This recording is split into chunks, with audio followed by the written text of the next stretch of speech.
स्वागत है मंगल बली competitive classes में। अगर आप हमारे चैनल पर नए हैं तो चैनल को सब्सक्राइब कर दे और बेल आइकन की घंटी को प्रेस कर दे। धन्यवाद। हेलो फ्रेंड्स, मैं बली कुमार आप लोग के अपने यूट्यूब चैनल मंगल बली कॉम्पिटिटिव क्लासेज में स्वागत करता हूं। तो दोस्तों, हम इस वीडियो में आपके लिए साइंस के कुछ महत्वपूर्ण प्रश्न लाए हैं, तो आप इस वीडियो में अंत तक जरूर बने रहिएगा और आप वीडियो को पुश करके उसका जवाब कमेंट बॉक्स में जरूर दीजिएगा और अंत में आप बताइएगा कि कितना प्रश्नों का उत्तर आपने सही सही दिया है। तो चलिए स्टार्ट करते हैं। तो हम लोग का पहला क्वेश्चन है, चर्म रोग के उपचार में प्रयोग किया जाने वाला रेडियो आइसोटॉप है।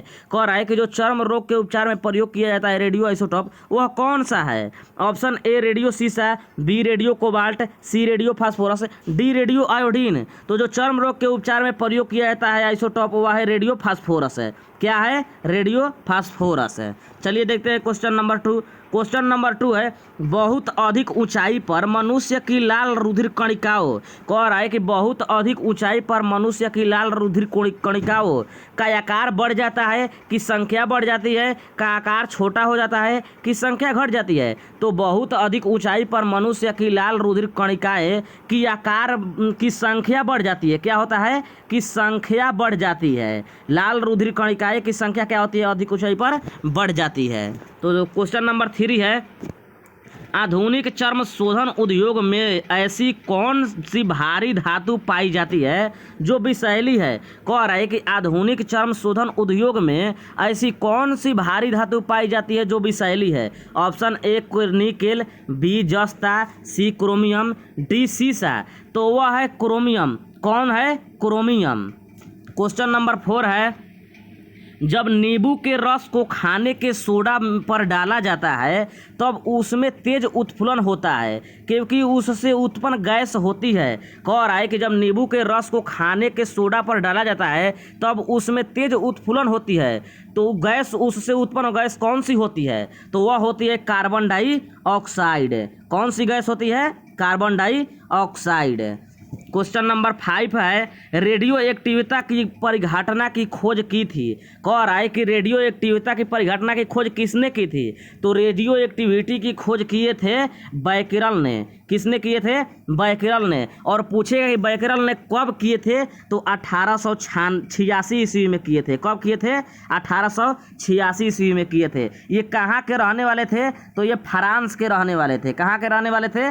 फ्रांस के। और यहीं पर पूछेगा कि रेडियम की खोज किसने किया था। तो रेडियम की खोज मैडम क्यूरी ने किए थी। किसने किया था? मैडम क्यूरी ने। और पूछे कि मैडम क्यूरी कब की थी, तो 1898 ईस्वी में रेडियम की खोज की थी। चलिए देखते हैं क्वेश्चन नंबर 6। क्वेश्चन नंबर 6 है, निम्नलिखित में से कौन सी गैस उच्चतम ऊष्मीय मान रखती है। कह रहा है कि इसमें से कौन सी गैस है जो उच्चतम ऊष्मीय मान रखती है। तो वह प्राकृतिक गैस है। कौन सा गैस है? प्राकृतिक गैस है जो उच्चतम ऊष्मीय मान रखती है। क्वेश्चन नंबर 7 है, इनसैट 2E कहाँ से प्रमोचित किया गया। कह रहा है कि जो इनसैट 2E है वह कहाँ से प्रमोचित किया गया। Option A Bikaner, B Kourou, C Sriharikota, D Chandipur. तो इनसैट 2 जो है वह कौरू से प्रमोचित किया गया। कहाँ से प्रमोचित किया गया? कौरू से। क्वेश्चन नंबर 8 है, चंद्रमा पर क्या नहीं होने के कारण वहाँ किसी प्रकार का जीवन नहीं है। कह रहा है कि चंद्रमा पर क्या नहीं होने के कारण वहाँ किसी प्रकार का जीवन नहीं है। तो वहाँ पर जल नहीं होने के कारण, यानी चंद्रमा पर क्या नहीं है? जल नहीं होने के कारण वहाँ पर किसी प्रकार का जीवन नहीं है। क्वेश्चन नंबर 9 है, नाभिकीय रिएक्टर में इनमें से कौन सा ईंधन का काम करता है। कह रहा है कि नाभिकीय रिएक्टर जो होता है उसमें इनमें से, इन ऑप्शन में से कौन सा ईंधन का काम करता है। तो ईंधन का काम करता है यूरेनियम। क्या ईंधन का काम करता है? यूरेनियम, नाभिकीय रिएक्टर में। चलिए देखते हैं क्वेश्चन नंबर 10। क्वेश्चन नंबर 10 है, भारत से पहले कितने देशों ने परमाणु बम का विस्फोट किया था। कह रहा है कि भारत से पहले कितने देशों ने परमाणु बम का विस्फोट किया था। तो भारत से पहले 5 देशों ने परमाणु बम का विस्फोट किया था। कितने देशों ने? 5 देशों ने। क्वेश्चन नंबर 11 है, अग्नि का सही वर्णन निम्नलिखित में से किसके द्वारा होता है। कह रहा है कि अग्नि का सही वर्णन निम्नलिखित में से किसके द्वारा होता है। तो जो अग्नि है वह दीर्घ मिसाइल है। किसके द्वारा होता है? दीर्घ मिसाइल द्वारा होता है। अग्नि का सही वर्णन है। आप लोग का क्वेश्चन नंबर 12 है, अति लघु समय अंतरालों को सही सही मापने के लिए निम्नलिखित में से किसका प्रयोग किया जाता है। कह रहा है कि अति लघु यानी अति लघु के मतलब कि बहुत छोटा अंतरालों को सही सही मापने के लिए निम्नलिखित में से किसका प्रयोग किया जाता है। तो परमाणु घड़ियों का, यानी अति लघु अंतरालों को सही सही मापने के लिए किसका प्रयोग किया जाता है, परमाणु घड़ियों का प्रयोग किया जाता है। क्वेश्चन नंबर 13 है, यूरेनियम अंततः किस तत्व के अस्थायी आइसोटोप में बदल जाता है। कह रहा है कि यूरेनियम अंततः किस तत्व के अस्थायी आइसोटोप में बदल जाता है। तो जो यूरेनियम है वह सीसा के अस्थायी आइसोटोप में क्या हो जाता है, बदल जाता है। किसके, सीसा के। क्वेश्चन नंबर 14 है, निम्नलिखित में से वह व्यक्ति कौन है जिसे भारतीय मिसाइल प्रौद्योगिकी का पिता कहा जाता है। कह रहा है कि इसमें से वह व्यक्ति कौन है जिसे भारतीय मिसाइल प्रौद्योगिकी का पिता कहा जाता है। तो डॉक्टर होमी भाभा को क्या कहा जाता है, भारतीय मिसाइल प्रौद्योगिकी का पिता कहा जाता है, डॉक्टर होमी भाभा को। क्वेश्चन नंबर 15 है, न्यूक्लियर रिएक्टर में भारी जल का प्रयोग किस रूप में किया जाता है। कह रहा है कि न्यूक्लियर रिएक्टर में भारी जल का प्रयोग किस रूप में किया जाता है। ऑप्शन दिया है, ए शीतलक, बी ईंधन, सी नियामक, डी इनमें से कोई नहीं। तो न्यूक्लियर रिएक्टर में भारी जल का प्रयोग नियामक के रूप में किया जाता है। किसके रूप में किया जाता है, नियामक के रूप में। क्वेश्चन नंबर 16 है, किस पोषक तत्व का सर्वप्रथम मुंह में पाचन होता है। कह रहा है कि किस पोषक तत्व का सर्वप्रथम मुंह में पाचन होता है। तो वह कार्बोहाइड्रेट है। कार्बोहाइड्रेट का पाचन सर्वप्रथम मुंह में होता है। आप लोग का क्वेश्चन नंबर 17 है, वोल्टेज को कम या ज़्यादा करने वाले उपकरण को क्या कहते हैं। कह रहा है कि वोल्टेज को कम या ज़्यादा करने वाले उपकरण को क्या कहते हैं, कंडक्टर, इंडक्टर, डायनेमो या ट्रांसफार्मर। तो वोल्टेज को कम या ज़्यादा करने वाले उपकरण को क्या कहते हैं, ट्रांसफार्मर। क्या कहते हैं, ट्रांसफार्मर। क्वेश्चन नंबर 18 है, मानव शरीर में रक्तचाप निम्नलिखित द्वारा नियंत्रित होती है। कह रहा है कि मानव शरीर में रक्तचाप जो होता है वह इसमें से किसके द्वारा नियंत्रित होता है। तो वह एड्रीनल ग्लैंड के द्वारा क्या होता है, नियंत्रित होती है। मानव शरीर में रक्तचाप जो होता है वह एड्रीनल ग्लैंड द्वारा नियंत्रित होती है। क्वेश्चन नंबर 19 है, निम्न में से कौन यांत्रिक ऊर्जा को विद्युत ऊर्जा में बदलता है। कह रहा है कि इसमें से कौन यांत्रिक ऊर्जा को विद्युत ऊर्जा में बदलता है। तो डायनेमो। डायनेमो जो है वह यांत्रिक ऊर्जा को विद्युत ऊर्जा में बदलता है। क्वेश्चन नंबर 20 है, वायु में किसकी अधिकता होने पर पेड़ों की पत्तियां काली होकर गिर जाती है। कह रहा है कि वायु में किसकी अधिकता होने पर पेड़ों की पत्तियां काली होकर गिर जाती है। तो आप लोग के पास ऑप्शन है, उसका जवाब आप लोग कमेंट बॉक्स में भी दे सकते हैं। तो वह सल्फर डाइऑक्साइड है, यानी वायु में सल्फर डाइऑक्साइड की अधिकता होने के कारण पेड़ों की पत्तियां काली होकर क्या हो जाती है, गिर जाती है। क्वेश्चन नंबर 21 है, विषाणु के द्वारा निम्नलिखित कौन सी बीमारी होती है। कह रहा है कि विषाणु के द्वारा निम्नलिखित में से कौन सी बीमारी होती है। तो वह फ्लू है। कौन सा है, फ्लू। फ्लू जो है वह विषाणु के द्वारा होने वाला रोग है। विषाणु के द्वारा होने वाले रोग का ट्रिक हम पिछले वीडियो में बता चुके हैं और जीवाणु से होने वाला रोग का भी ट्रिक बता चुके हैं। तो आप लोग पिछले वीडियो नहीं देखे हैं तो पिछले वीडियो आप लोग जाकर देख सकते हैं, उसमें बहुत अच्छा ट्रिक बताए हैं। तो आप लोग का क्वेश्चन नंबर 22 है, निम्न में से किससे चालक का विद्युत प्रतिरोध स्वतंत्र होता है। कह रहा है कि निम्न में से किससे चालक का विद्युत प्रतिरोध स्वतंत्र होता है। तापमान, दाब, लंबाई या अनुप्रस्थ परिच्छेदी क्षेत्र। तो दाब होगा। इसमें ऑप्शन नंबर क्या होगा, दाब। दाब से क्या होता है, चालक का विद्युत प्रतिरोध स्वतंत्र होता है। क्वेश्चन नंबर 23 है, वाहनों के अग्रदीपों में किस प्रकार के दर्पण का प्रयोग किया जाता है। कह रहा है कि जो वाहनों के अग्रदीप होता है उसमें किस प्रकार के दर्पण का प्रयोग किया जाता है। तो वाहनों के अग्रदीप में परवलयी दर्पण का प्रयोग किया जाता है। किस दर्पण का प्रयोग किया जाता है, परवलयी दर्पण का प्रयोग किया जाता है। क्वेश्चन नंबर 24 है, हाइड्रोफोबिया बीमारी में किसका टीका लगाया जाता है। कह रहा है कि जो हाइड्रोफोबिया बीमारी है उसमें किसका टीका लगाया जाता है। तो हाइड्रोफोबिया बीमारी में रेबीज का टीका लगाया जाता है। किसका टीका लगाया जाता है, रेबीज का टीका लगाया जाता है। क्वेश्चन नंबर 25 है, निम्न में से किस प्रक्रिया के कारण गर्मी के दिनों में मिट्टी के बर्तन में रखा पानी ठंडा हो जाता है? कह रहा है कि निम्न में से किस प्रक्रिया के कारण गर्मी के दिनों में मिट्टी के बर्तनों में रखा पानी ठंडा हो जाता है? तो बताइए किस प्रक्रिया के कारण? तो वह है वाष्पीकरण। क्या है? वाष्पीकरण के कारण क्या होता है कि गर्मी के दिनों में मिट्टी के बर्तन में रखे पानी ठंडा हो जाता है। क्वेश्चन नंबर 26 है, मलेरिया रोग में शरीर का कौन सा अंग प्रभावित होता है? कह रहा है कि मलेरिया रोग में शरीर का कौन सा अंग प्रभावित होता है? तो वह प्लीहा है। कौन है? प्लीहा। मलेरिया रोग में शरीर का प्लीहा अंग क्या हो जाता है? प्रभावित हो जाता है। क्वेश्चन नंबर 27 है, निम्न में से कौन सा यौगिक कार्बोहाइड्रेट में नहीं पाया जाता है?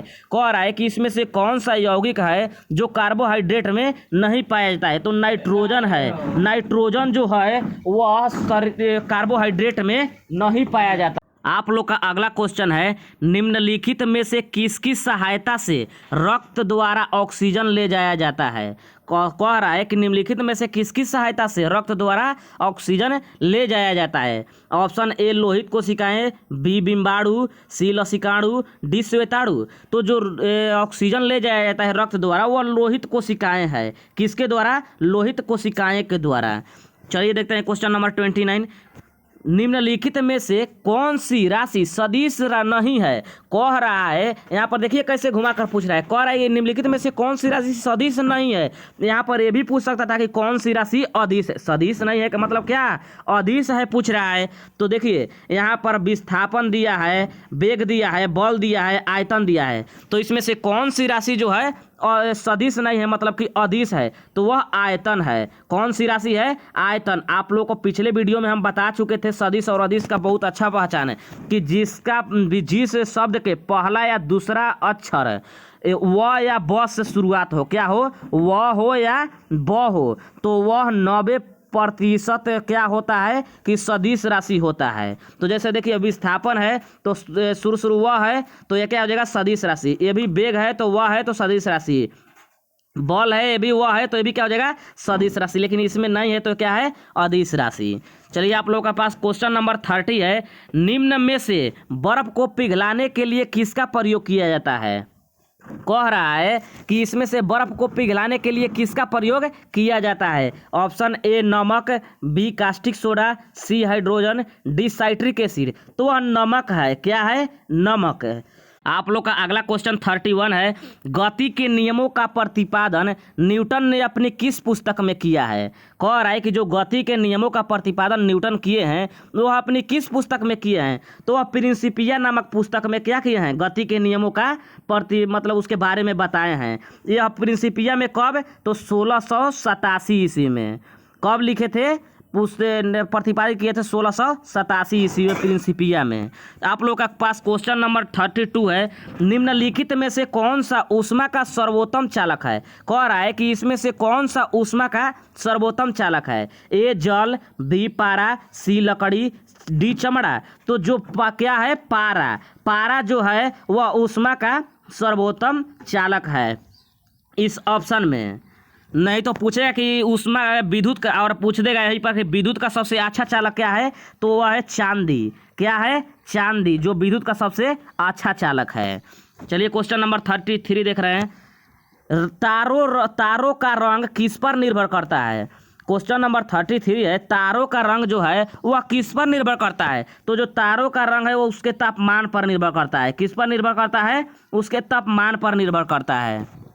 क्वेश्चन नंबर 34 है, कोलेस्ट्रॉल के जमने के कारण धमनियों की कठोरता को क्या कहते हैं? कह रहा है कि कोलेस्ट्रॉल के जमने के कारण धमनियों की कठोरता को क्या कहते हैं? तो धमनियों की कठोरता को कहते हैं एथेरोस्क्लेरोसिस।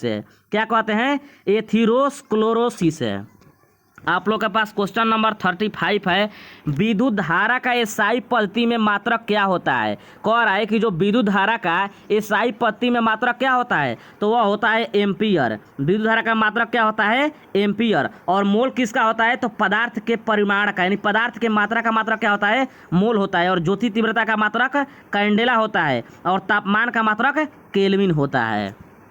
क्वेश्चन नंबर 36, निम्नलिखित में से जीवन की मूलभूत इकाई किसे कहते हैं? कह रहा है कि निम्नलिखित में से जीवन की मूलभूत इकाई किसे कहते हैं? तो कोशिका को जीवन की मूलभूत इकाई कहते हैं। किसको कहते हैं? कोशिका को। क्वेश्चन नंबर 37 है, निम्न में से किस गैस को अजनबी गैस के नाम से जाना जाता है? कह रहा है कि इसमें से किस गैस को अजनबी गैस के नाम से जाना जाता है? तो जीनॉन को। किसको अजनबी गैस के नाम से जाना जाता है? जीनॉन को। क्वेश्चन नंबर 38 है, मानव मस्तिष्क में बुद्धि का केंद्र कहाँ पर स्थित है? आप लोगों के पास ऑप्शन ए है cerebellum, B cerebrum, D medulla oblongata, D इनमें से कोई नहीं। तो मानव मस्तिष्क के जो बुद्धि केंद्र कहाँ पर स्थित है? तो वह सेरिब्रम में स्थित है। कहाँ पर? सेरिब्रम में। आप लोग के पास क्वेश्चन नंबर 39 है, पानी में डुबोई एक छड़ी किस संवर्ती के कारण मुड़ी हुई प्रतीत होती है? कह रहा है कि जो पानी में डुबोई हुई छड़ी होता है वह किसके कारण मुड़ी हुई परिवर्तित होती है? तो वह प्रकाश का अपवर्तन के कारण। किसके कारण? प्रकाश का अपवर्तन के कारण। तो एक बात ये आप लोग जान लीजिए कि कभी भी अगर प्रतीत होती है, जो वो होता वास्तविक में होता नहीं है, सिर्फ क्या होता है? मालूम पड़ता है। कभी भी ऐसा क्वेश्चन आ जाए तो वह प्रकाश के अपवर्तन के कारण ही होता है। सिर्फ मालूम पड़ेगा, होगा वास्तविक में नहीं होगा।